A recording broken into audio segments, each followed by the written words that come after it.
Mi nombre es Ricardo Álvarez Torres, tengo 49 años y trabajo como técnico en refrigeración aquí en Veracruz. El 7 de febrero del 2026, mientras estaba sentado en mi sala, viendo en la televisión los preparativos y ensayos del Carnaval de Veracruz, mi corazón simplemente se detuvo. No hubo advertencia, no hubo dolor previo, solo un momento estaba ahí viendo las carrozas y los bailarines practicando sus coreografías, y al siguiente momento todo se oscureció. Mi esposa me encontró desplomado en el sofá, sin respiración, sin pulso. Los paramédicos llegaron en menos de 10 minutos y me reanimaron camino al hospital.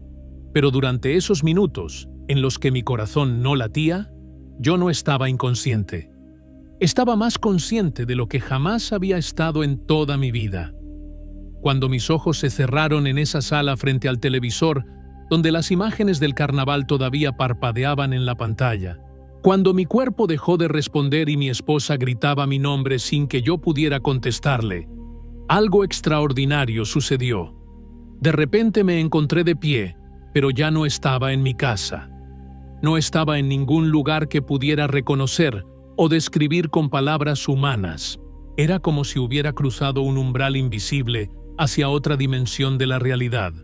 Un lugar donde todo lo que yo había conocido como sólido y tangible se volvió secundario, menos real que lo que ahora me rodeaba. La luz en ese lugar no venía de ninguna fuente específica. No había sol ni lámparas ni nada parecido. Era como si la luz misma fuera la sustancia del aire, como si cada molécula de ese espacio estuviera hecha de una luminosidad que no lastimaba los ojos, sino que los sanaba, que no cegaba, sino que permitía ver con una claridad que nunca había experimentado. Miré mis manos y vi que ya no tenían las cicatrices de años de trabajo con herramientas y equipos pesados.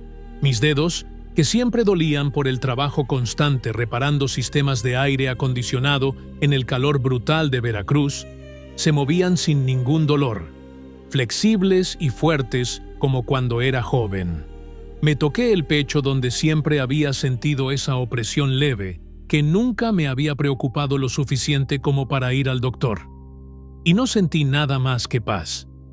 Mi uniforme de trabajo había desaparecido. Llevaba algo que parecía una túnica sencilla, limpia, y me sentía completamente descansado. Trabajar como técnico en refrigeración a los 49 años en un clima como el de Veracruz no es fácil. Mis rodillas protestan cada vez que tengo que subir escaleras. Mi espalda duele después de cargar equipos pesados. Mis ojos se cansan bajo el sol implacable. Pero ahí, en ese lugar, no sentía nada de eso. Me sentía renovado, restaurado, completo de una manera que no había experimentado en décadas. Entonces lo vi. A unos metros de distancia, había un hombre mirándome con una intensidad que casi me hizo caer de rodillas.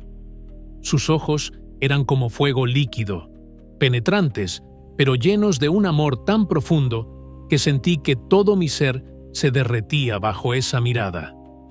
No necesité que nadie me dijera quién era. En lo más profundo de mi espíritu, reconocí inmediatamente que estaba frente a Jesús. No era como las imágenes europeas que había visto en las iglesias durante toda mi vida. Su apariencia era más cercana a la de un hombre del Medio Oriente, con rasgos que hablaban de humanidad real y divinidad absoluta al mismo tiempo. Cuando me miró, sentí como si cada momento de mi vida, cada decisión que había tomado, cada palabra que había dicho, cada pensamiento secreto que había tenido, todo hubiera sido visto y conocido y pesado por él. Jesús extendió su mano hacia mí y dijo mi nombre, con una voz que resonó no solo en mis oídos, sino en todo mi ser. Ricardo.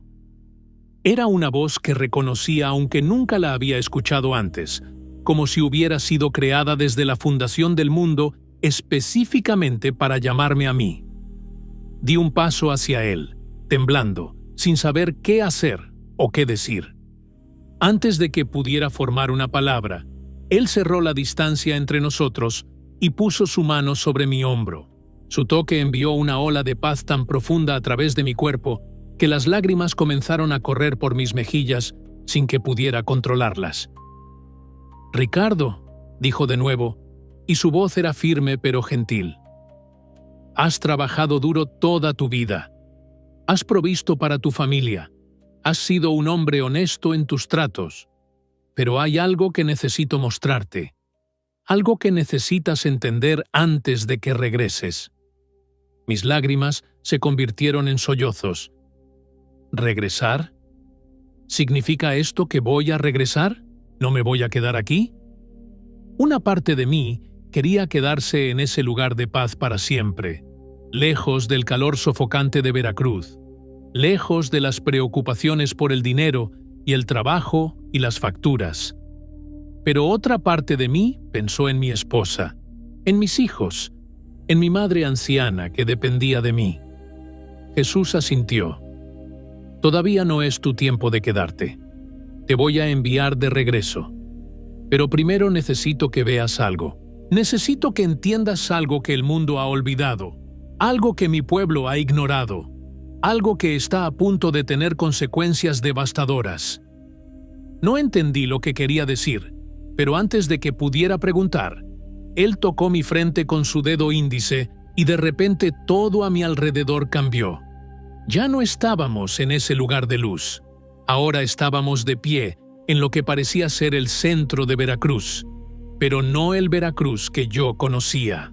Era un Veracruz que aún no existía, un Veracruz del futuro inmediato, del carnaval que estaba a punto de comenzar en solo días. Vi las calles principales de la ciudad decoradas con los colores brillantes del carnaval. Vi las carrozas enormes siendo preparadas, los disfraces elaborados colgando en los talleres, los músicos ensayando sus canciones. Vi a miles de personas moviéndose por todas partes, riendo, bebiendo, bailando, preparándose para lo que sería la celebración más grande del año. El aire estaba lleno de anticipación y emoción. Reconocí el malecón, reconocí la avenida principal, reconocí los edificios históricos del centro. Todo era familiar, pero al mismo tiempo había algo profundamente perturbador en lo que estaba viendo. «Mira más profundo», dijo Jesús a mi lado. «No mires solo con tus ojos naturales, mira con los ojos del Espíritu». Y cuando miré de nuevo, vi algo que me heló la sangre. Por encima de toda la celebración, por encima de las personas que reían y se preparaban para el carnaval, había una oscuridad espiritual tan densa que parecía una nube negra cubriendo toda la ciudad. Y en esa oscuridad vi formas moviéndose, entidades demoníacas que se deslizaban entre la multitud como serpientes invisibles. Estos demonios no eran visibles para las personas en las calles, pero yo los veía claramente. Eran horribles, deformados, y se movían con un propósito específico. Vi a estos espíritus inmundos susurrando en los oídos de las personas, aunque las personas no podían escucharlos conscientemente. Los demonios susurraban pensamientos de lujuria, de borrachera, de violencia, de adulterio, de toda clase de perversión, y vi cómo las personas respondían a esos susurros como si fueran sus propios pensamientos, como si fueran sus propios deseos. Vi a hombres casados mirando a mujeres que no eran sus esposas con ojos llenos de lujuria. Vi a jóvenes planeando cómo se emborracharían hasta perder la conciencia. Vi a personas que se llamaban cristianos, que iban a la iglesia los domingos, riéndose y preparándose para participar en actividades que sabían que estaban en contra de la voluntad de Dios.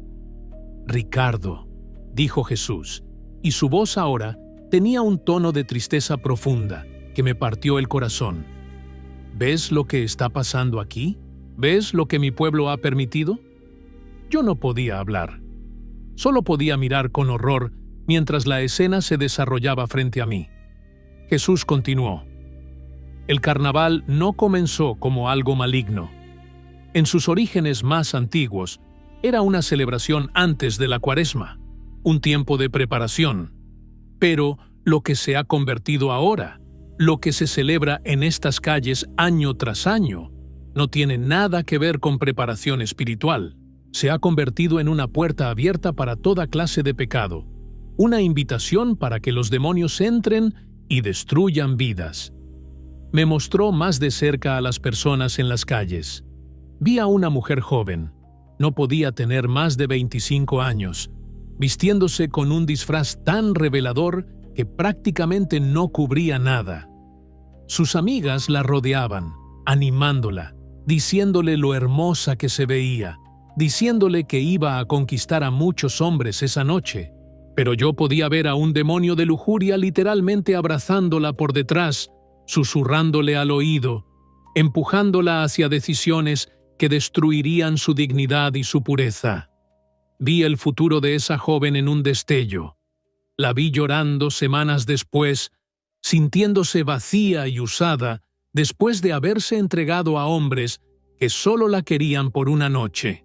Vi cómo ese momento de aparente diversión en el carnaval plantaría semillas de vergüenza y dolor que durarían años. Vi a un hombre de mediana edad, probablemente de mi edad, besando a una mujer que claramente no era su esposa en un callejón oscuro, mientras la música del carnaval resonaba a su alrededor. Vi el anillo de matrimonio en su dedo brillando bajo las luces de la calle. Vi a su esposa en casa, sola, cuidando de sus hijos, sin saber que su esposo la estaba traicionando en ese mismo momento. Y vi a un demonio de adulterio riendo mientras observaba la destrucción de ese matrimonio. Vi el futuro de esa familia también. Vi las lágrimas de la esposa cuando descubriera la verdad.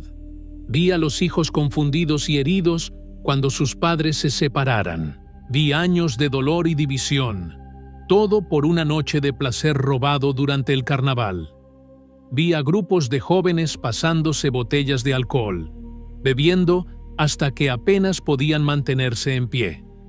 Vi peleas estallando cuando el alcohol desataba la violencia que llevaban dentro. Vi a muchachas siendo llevadas por hombres que aprovechaban su estado de embriaguez. Vi accidentes de tránsito, donde personas que habían bebido demasiado mataban a inocentes en las carreteras. Y sobre todo esto, vi a demonios de embriaguez y violencia moviéndose libremente, alimentándose del caos que ellos mismos habían inspirado. Pero lo que más me impactó fue ver a las personas que yo conocía. Vi a familias de mi propia iglesia.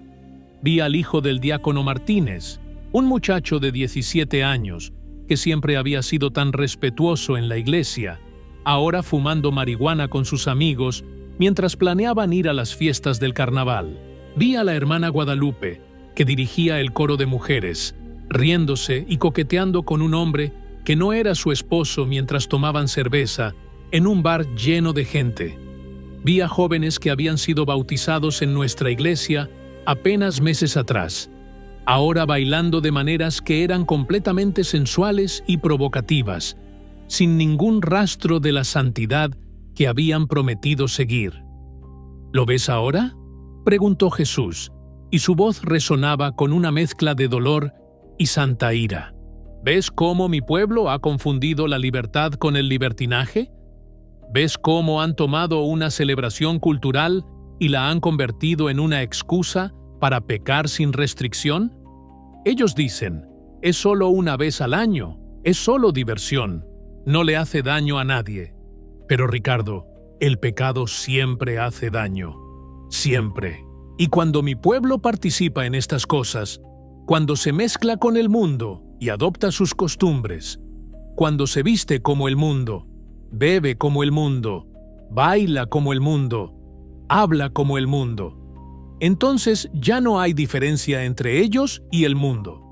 Y si no hay diferencia, entonces, ¿dónde está el testimonio? ¿Dónde está la luz?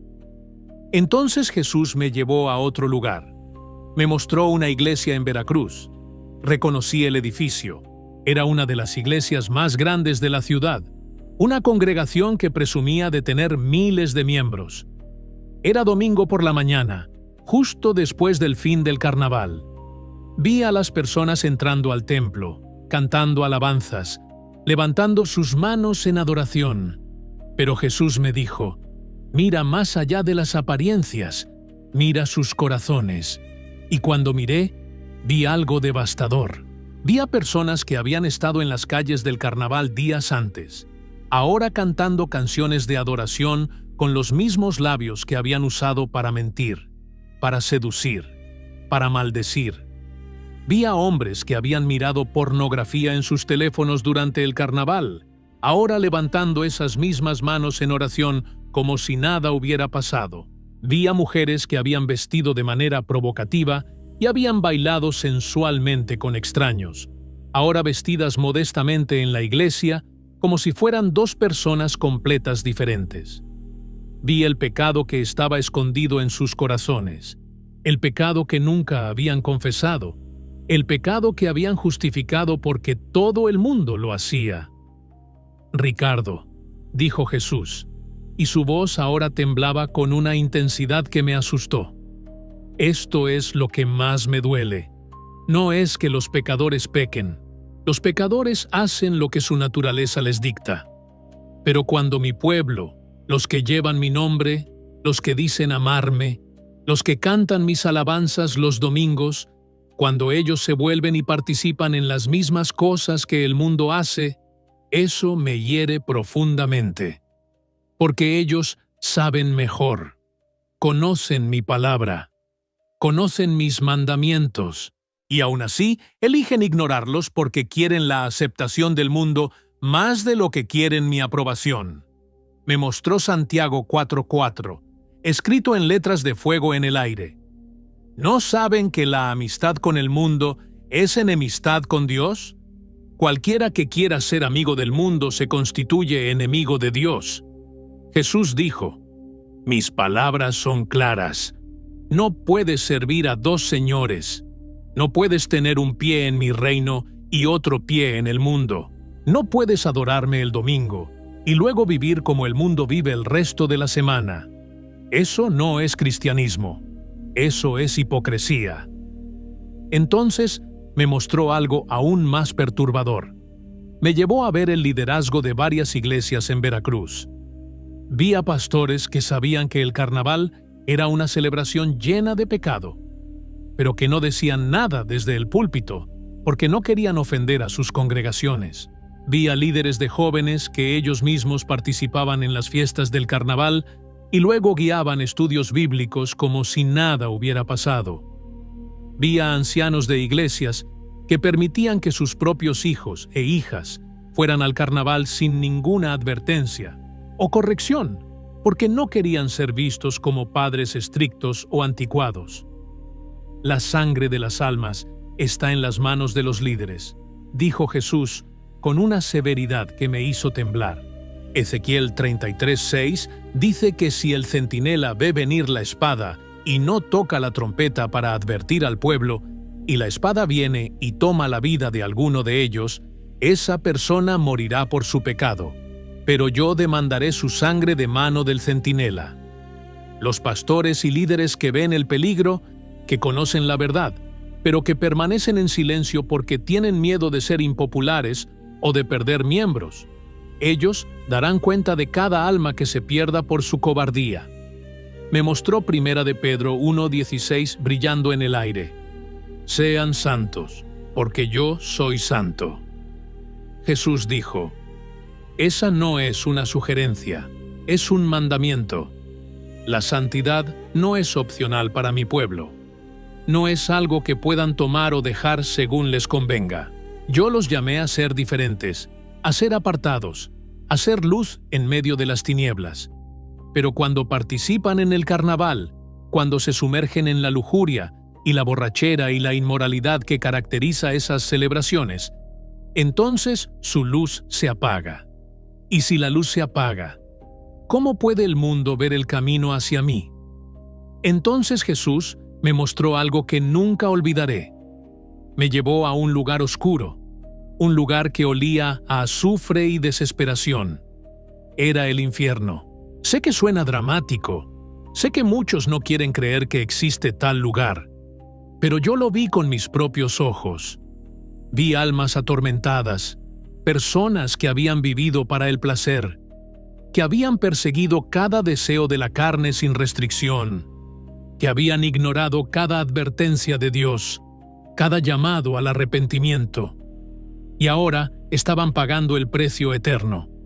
Pero lo que más me impactó fue ver a personas que habían sido cristianos nominales, personas que habían ido a la iglesia, que habían cantado las canciones, que habían dicho las palabras correctas, pero que nunca habían entregado verdaderamente sus corazones a Cristo.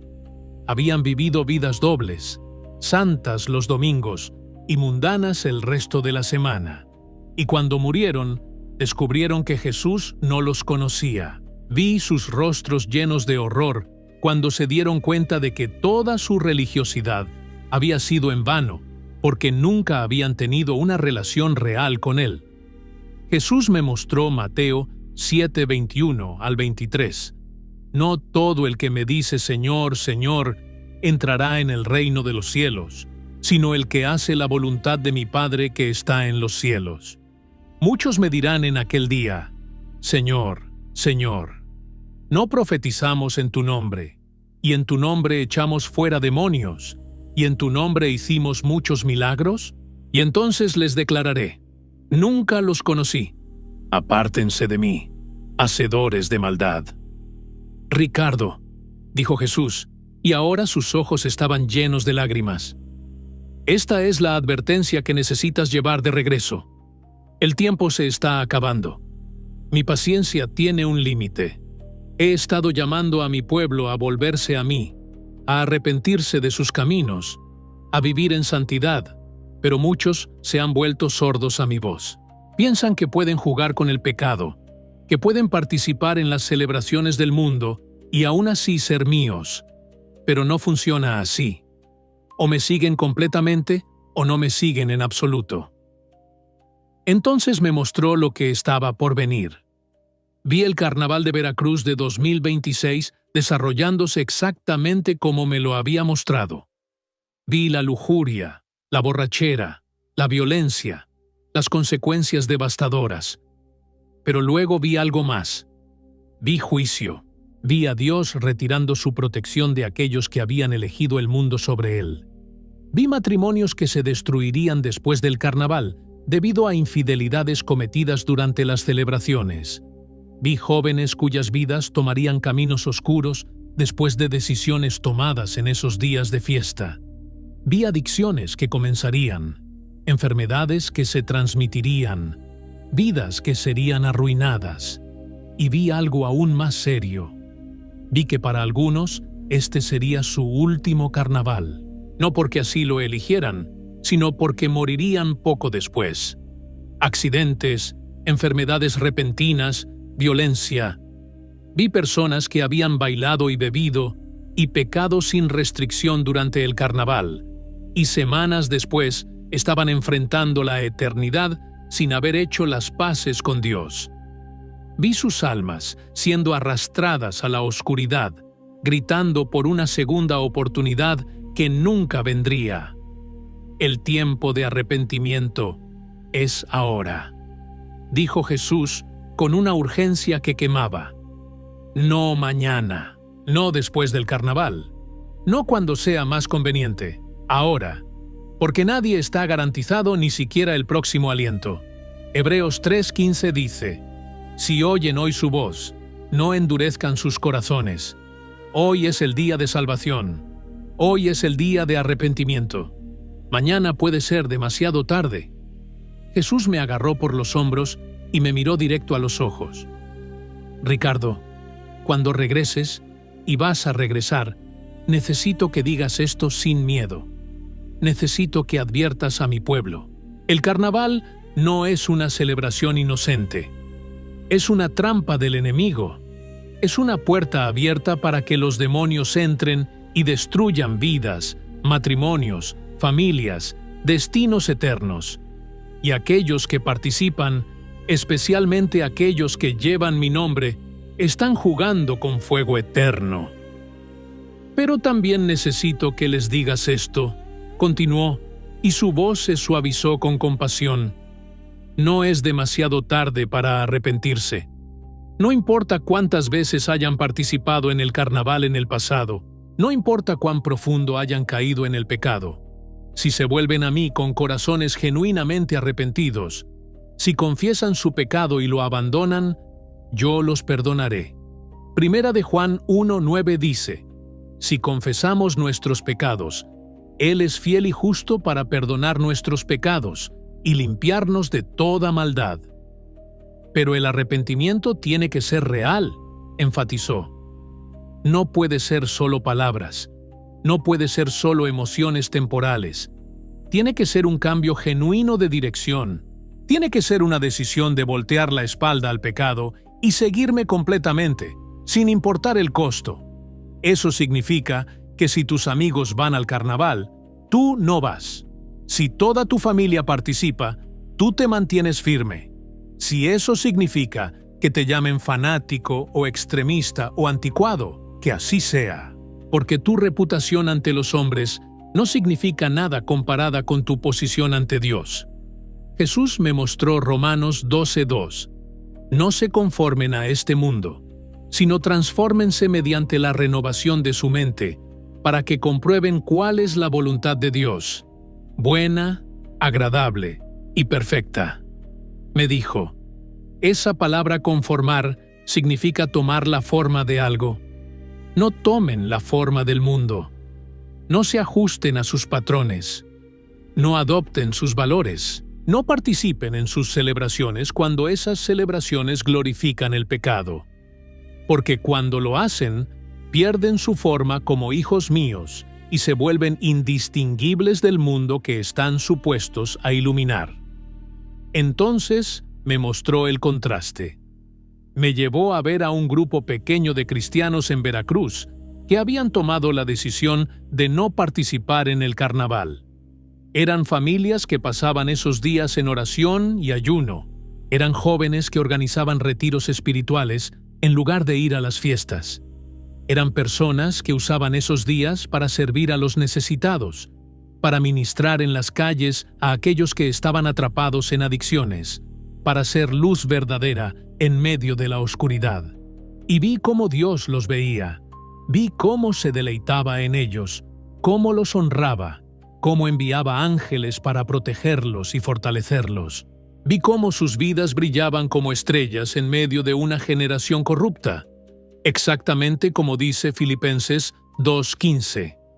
Vi cómo su ejemplo inspiraba a otros, cómo su valentía para ser diferentes plantaba semillas que eventualmente llevarían a un avivamiento. Este es el camino, dijo Jesús. Este es el testimonio que mueve mi corazón.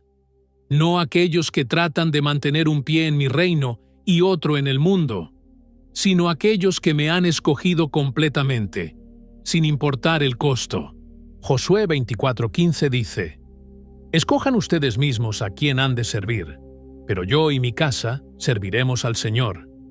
Esa es la decisión que cada persona tiene que hacer, y las consecuencias de esa decisión son eternas. Jesús entonces me habló personalmente. Ricardo, tú has sido un buen hombre. Has provisto para tu familia. Has sido honesto en tu trabajo. Pero hay áreas de tu vida donde has sido tibio. Has permitido que el mundo influencie tus decisiones más de lo que mi palabra lo ha hecho. Has guardado silencio cuando deberías haber hablado. Has participado en conversaciones y situaciones que sabes que no me honran. Te estoy dando una segunda oportunidad no solo para que vivas, sino para que vivas diferente. Sus palabras me cortaron como un cuchillo, pero eran verdaderas.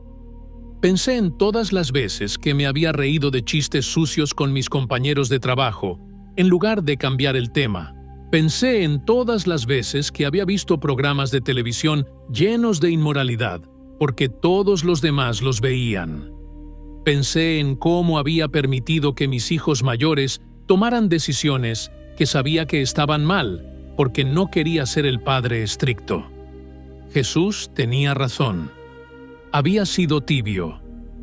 Apocalipsis 3:16 dice: Así, por cuanto eres tibio, y no frío ni caliente, te vomitaré de mi boca, dijo Jesús con severidad. La tibieza me repugna más que la frialdad total, porque el tibio es aquel que conoce la verdad, pero no la vive. El tibio es aquel que tiene suficiente religión para tranquilizar su conciencia, pero no suficiente fe para transformar su vida. Y Ricardo, no puedes ser tibio por más tiempo. O eres completamente mío, o no eres mío en absoluto. Entonces Jesús puso su mano sobre mi corazón y sentí un fuego literal quemando dentro de mí. No era un fuego que doliera, pero era un fuego que consumía, que purificaba, que transformaba. Te estoy marcando, dijo. Te estoy sellando para mi propósito.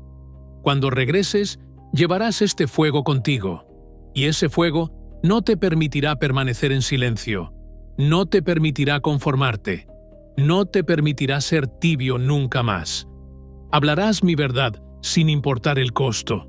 Advertirás a mi pueblo sin importar si te escuchan o no, porque yo te he comisionado como un centinela, y la sangre de aquellos que no adviertas estará en tus manos. El peso de esa responsabilidad casi me aplastó. Señor, dije con voz temblorosa, ¿quién me va a escuchar? Soy solo un técnico de refrigeración. No soy pastor, no soy líder, no tengo plataforma ni influencia. Jesús sonrió. David era solo un pastor de ovejas cuando lo ungí como rey. Amós era solo un recolector de higos cuando lo llamé a profetizar. Pedro era solo un pescador cuando lo hice pescador de hombres. Yo no necesito tus credenciales, Ricardo. Solo necesito tu disposición. Habla donde yo te ponga. Advierte a quien yo te envíe y deja los resultados en mis manos. Entonces Jesús me mostró una última visión. Me mostró el futuro si el pueblo de Dios se arrepentía y se volvía a Él con todo su corazón. Vi un avivamiento verdadero barriendo a través de Veracruz y más allá. Vi iglesias llenas no de cristianos tibios, sino de creyentes apasionados que vivían en santidad radical. Vi matrimonios siendo restaurados, adicciones siendo rotas, vidas siendo transformadas. Vi a la ciudad siendo impactada por el poder de Dios de maneras que no se habían visto en generaciones. Vi jóvenes rechazando las tentaciones del mundo y escogiendo seguir a Cristo sin compromiso. Vi líderes predicando la verdad completa de la palabra de Dios sin diluirla para agradar a las masas. Y vi cómo eso afectaba al reino de las tinieblas. Vi demonios huyendo de la ciudad, incapaces de mantener su control ante el poder de un pueblo santo que oraba, ayunaba y vivía en obediencia a Dios. Vi fortalezas espirituales siendo derribadas. Vi generaciones futuras siendo impactadas porque esta generación había elegido hacer lo correcto. Esto es lo que es posible, dijo Jesús. Esto es lo que yo quiero hacer, pero requiere que mi pueblo se humille, que ore, que busque mi rostro y que se aparte de sus malos caminos. Segunda de Crónicas 7:14. Si lo hacen, yo sanaré su tierra. Si no lo hacen, vendrá juicio. La elección es de ellos. Entonces Jesús me miró una última vez. Es tiempo de que regreses, Ricardo, pero recuerda todo lo que te he mostrado. No añadas nada ni quites nada. Di exactamente lo que has visto y oído, y no tengas miedo de las consecuencias, porque yo estaré contigo. Mateo 28:20 dice: He aquí yo estoy con ustedes todos los días, hasta el fin del mundo. Esa es mi promesa para ti. De repente, estaba de vuelta en mi cuerpo, jadeando por aire en la parte trasera de una ambulancia. Los paramédicos gritaban instrucciones unos a otros. Mi esposa estaba llorando a mi lado. El dolor en mi pecho era intenso, mientras mi corazón luchaba por establecer un ritmo normal. Pero a pesar del dolor físico, mi mente estaba completamente clara.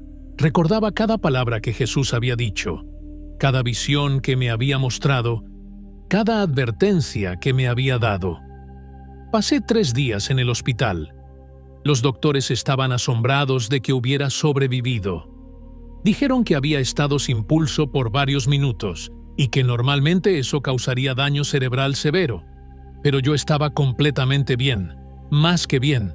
Estaba transformado. El fuego que Jesús había puesto en mi corazón ardía constantemente, recordándome mi misión, empujándome a hablar. Cuando salí del hospital, lo primero que hice fue reunir a mi familia. Les conté todo lo que había experimentado. Mi esposa lloró.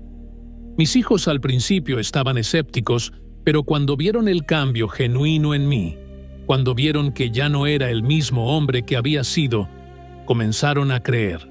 Hicimos un pacto como familia de que no participaríamos en el Carnaval de Veracruz ni en ninguna otra celebración que glorificara el pecado, sin importar lo que otros dijeran o pensaran de nosotros. Luego, fui a mi iglesia. Le pedí al pastor tiempo para compartir mi testimonio. Algunos creyeron, otros pensaron que estaba exagerando o que había tenido alucinaciones debido a la falta de oxígeno. Pero no me importó. Jesús no me había llamado a ser popular. Me había llamado a ser fiel. Hablé en grupos pequeños, en reuniones de oración, en las calles. Advertí a cualquiera que quisiera escuchar sobre lo que había visto, sobre el peligro espiritual del carnaval, sobre la necesidad urgente de arrepentimiento. Y algo asombroso comenzó a suceder. Algunas personas, aquellas que tenían oídos para oír, respondieron. Familias completas tomaron la decisión de apartarse del carnaval y usar esos días para buscar a Dios. Jóvenes que habían estado planeando ir a las fiestas cambiaron de opinión y se unieron a retiros de oración. Matrimonios que estaban al borde de la destrucción comenzaron a sanar cuando los cónyuges confesaron pecados que habían cometido en carnavales pasados y buscaron perdón. No fue un avivamiento masivo, no fueron miles, pero fueron algunos. Y Jesús me recordó que Él deja las 99 para buscar la una que se perdió. Cada alma importa. Cada persona que se arrepiente causa gozo en el cielo. Y yo estaba viendo ese gozo manifestarse ante mis ojos. El Carnaval de Veracruz 2026 está a punto de comenzar. Mientras escribo estas palabras, mientras comparto este testimonio, las calles de la ciudad ya se están llenando de preparativos. Las carrozas están siendo decoradas, los disfraces están siendo terminados, la música ya resuena en algunas esquinas. Y mientras la ciudad se prepara para sumergirse en días de celebración desenfrenada, mi familia y un grupo de creyentes nos hemos comprometido a estar en oración continua durante esos días. Vamos a ayunar, vamos a interceder, vamos a clamar por nuestra ciudad. Y aunque no podemos detener el carnaval, sí podemos hacer una diferencia espiritual. Estamos creyendo que Dios va a usar nuestras oraciones para proteger a muchos, para abrir los ojos de aquellos que todavía tienen oídos para oír, para traer convicción de pecado a los corazones que están a punto de tomar decisiones que podrían destruir sus vidas. Ya he visto a algunas personas responder a esta advertencia. Familias completas han tomado la decisión de apartarse del carnaval y usar esos días para buscar a Dios. Jóvenes que habían estado planeando ir a las fiestas han cambiado de opinión y se van a unir a retiros de oración. Matrimonios que estaban considerando participar en actividades que pondrían en riesgo su unión han decidido proteger lo que Dios les ha dado. No son miles, no es un avivamiento masivo todavía, pero son algunos. Y Jesús me recordó que Él deja las 99 para buscar la una que se perdió. Cada alma importa. Cada persona que se arrepiente causa gozo en el cielo. Y yo estoy viendo ese gozo comenzar a manifestarse ante mis ojos. Ahora, mientras comparto este testimonio, mientras el carnaval se acerca hora tras hora, el fuego en mi corazón sigue ardiendo con más intensidad que nunca. No puedo permanecer en silencio. No puedo pretender que no vi lo que vi, porque no escuché lo que escuché. Jesús me mostró la verdad sobre el carnaval, sobre el estado del pueblo de Dios, sobre la urgencia de la hora en que vivimos, y esa verdad me ha hecho libre, pero también me ha hecho responsable. Cada minuto que pasa es un minuto menos para advertir, un minuto menos para que las personas tomen la decisión correcta antes de que sea demasiado tarde. Si estás leyendo esto, si estás escuchando estas palabras en este momento preciso, entonces este mensaje es para ti y el tiempo es ahora. No es casualidad que estas palabras hayan llegado a tus oídos justo cuando el carnaval está por comenzar. Es la misericordia de Dios dándote una última oportunidad para reconsiderar, para cambiar de dirección, para escoger la santidad sobre el placer temporal. Jesús te está llamando a tomar una decisión en este instante. No mañana, no después del carnaval, ahora mismo. No puedes seguir viviendo con un pie en su reino y otro en el mundo. No puedes seguir participando en celebraciones que glorifican el pecado y luego pretender adorarlo el domingo. No puedes seguir siendo tibio. Él te está llamando a un compromiso total, a una santidad radical, a una vida que sea verdaderamente diferente de la del mundo. Sé que no es fácil. Sé que tal vez ya tenías planes. Tal vez ya compraste tu disfraz. Tal vez ya quedaste con tus amigos. Tal vez toda tu familia espera que vayas con ellos. Sé que te costará. Puede que pierdas amigos. Puede que tu familia no entienda. Puede que te llamen fanático o extremista o aguafiestas. Pero te prometo esto: lo que ganas al obedecer a Dios es infinitamente más valioso que lo que pierdes al dejar el mundo atrás. La paz, el gozo, el propósito, la presencia de Dios en tu vida, nada de eso se compara con los placeres temporales del pecado, que duran solo unos días y dejan cicatrices que duran años. Este carnaval que está a punto de comenzar será una prueba. Será una oportunidad para demostrar de qué lado estás. Será el momento en que tu fe deje de ser solo palabras y se convierta en acciones reales. Y más importante aún, puede que este sea tu último carnaval. No porque así lo decidas, sino porque, como me mostró Jesús, algunos que están planeando participar en estas celebraciones no verán el próximo año. Sus vidas terminarán de maneras que no esperan. Y cuando sus ojos se cierren por última vez en este mundo y se abran en el siguiente, la única pregunta que importará es esta: ¿lo siguieron de verdad o solo jugaron a ser cristianos? Yo morí el 7 de febrero de 2026. Jesús me envió de regreso con una advertencia urgente sobre el carnaval que está por comenzar y sobre el estado espiritual de su pueblo. No sé cuánto tiempo me queda en esta tierra, pero mientras tenga aliento en mis pulmones, usaré cada día, cada hora, cada minuto para proclamar lo que Él me mostró. El tiempo se está acabando. El carnaval comienza en días, en horas. El juicio se acerca. Pero la misericordia todavía está disponible en este instante para aquellos que se arrepienten. Escoge hoy, ahora mismo, en este momento, a quién vas a servir. Porque mañana puede ser demasiado tarde, y la eternidad es demasiado larga para tomar la decisión equivocada.